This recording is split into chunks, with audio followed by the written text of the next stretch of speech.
the triceps, and we're going to show you already effective movement patterns and show you how we optimize the effectiveness of those movement patterns. And how we do that is changing the angles, changing a little bit the way that we use the machines, and ultimately our goal is to see if we can maximize engagement and optimize the results and effectiveness of every single movement that we do.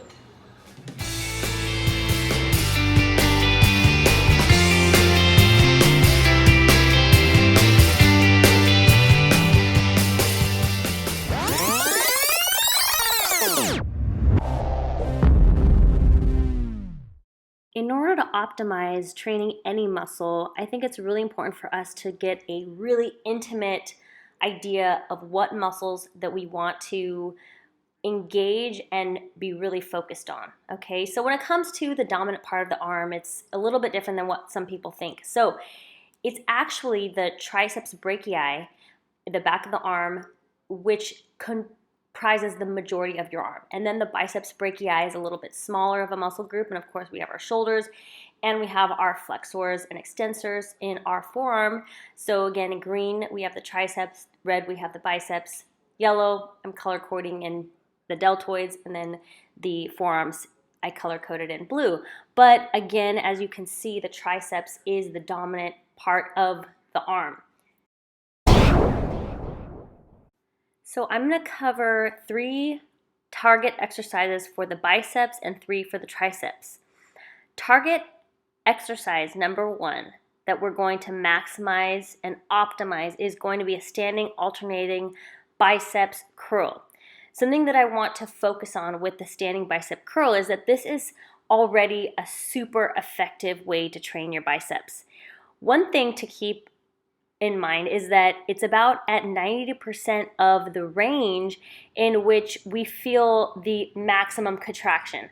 So when we go all the way to the top, there's a little bit of turning off that happens. So the way that we're going to optimize that is by putting ourselves at an incline. So when we're in an incline, we can come all the way at the top and all the way at the bottom, and we have a maximum engagement throughout the entire duration of the movement. So I'm going to say that that is what 100% of the movement means. Now that I went over one exercise, I want to actually explain myself a little bit more. So I'm going to use this exercise to explain myself. So defining the term, so 90% versus 100%. This is something that I am going to refer to a lot. 90% would be 90% of the range where you would feel the most contraction, most engagement. 100% of the movement would be at all the way at the top of the movement. So that's how I'm going to kind of separate it out a little bit. Here is another thing that I want to go over, and that is that we want to try to maximize engagement throughout the entire duration of the movement. So in this particular situation, you'll see that there is maximum engagement throughout the entire range, at the bottom and all the way at the top when we put ourselves at an incline. Okay, so I'm going to go over that a little bit more, but optimizing biceps number 2, changing the angle up a little bit. Here is a barbell bicep curl, standing, super effective again. And here we are again at 90% of the range. That is where I feel the maximum engagement.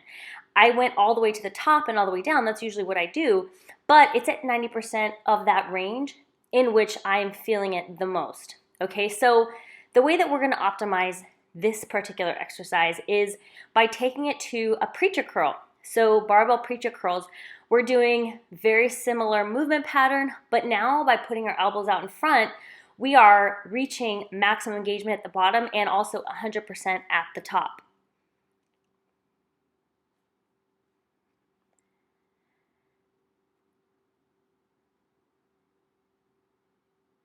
Now optimizing biceps number 3. I'm going to show you some dumbbells versus cables. Here we have a biceps hammer curl exercise.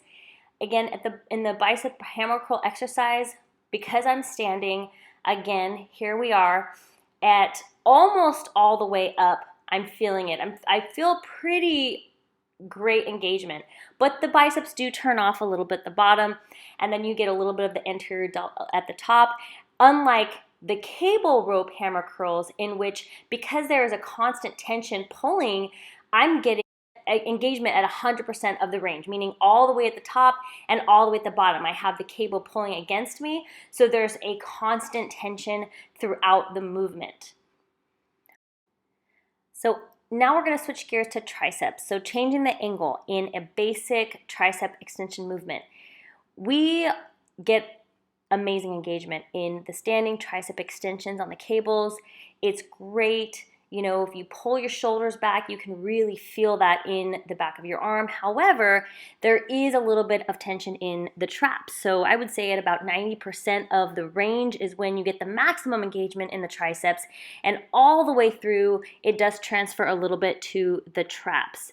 So how can we combat that just a little bit? Well, I do that by putting myself at a little bit of an angle. By putting myself at a little bit of an angle, I'm letting gravity help me out a little bit to keep myself out of my traps and make sure that at 100% of the range, I am right there in my triceps, and that is where I get the maximum tension, maximum engagement. Again, both are cables, so we get that great amount of tension all the way up and all the way down. So the second one is going to be, I'm going to show you dumbbells versus cables. So we have a unilateral dumbbell tricep extensions exercise here. Again, very effective. We have, the only thing working against us here is that because gravity is pulling us and we don't have tension pulling on from the weight, we are really at odds with gravity on this. So the way that we kind of can combat that is by switching this to a cable unilateral tricep extension exercise. Still leaning, still the same angle, but because there's tension coming in and coming out, I'm able to maximize that engagement all the way at the top of the movement. So I call that, again, I call that at 100% of the range, all the way at the top. So number 3, we're going to take a flat versus an incline. Okay, so skull crushers on a flat bench at a 90-degree angle, elbows right over the body.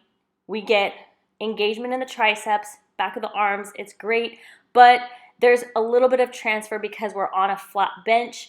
We have other things that come into the equation, and our muscles turn off a little bit when we get to the top of the range. So we do have to get to about 90% of the range to get full engagement, which is fine. I mean, we can just go to 90% of the range, but if we want to maximize the tension throughout the entire duration of the range, we can take this to an incline. And at an incline, we have that constant tension. So when the bar comes behind our head and we bring it up to the top, there's not one moment that I am not feeling that tension in the back of my arms because gravity is pulling me and helping me along the way.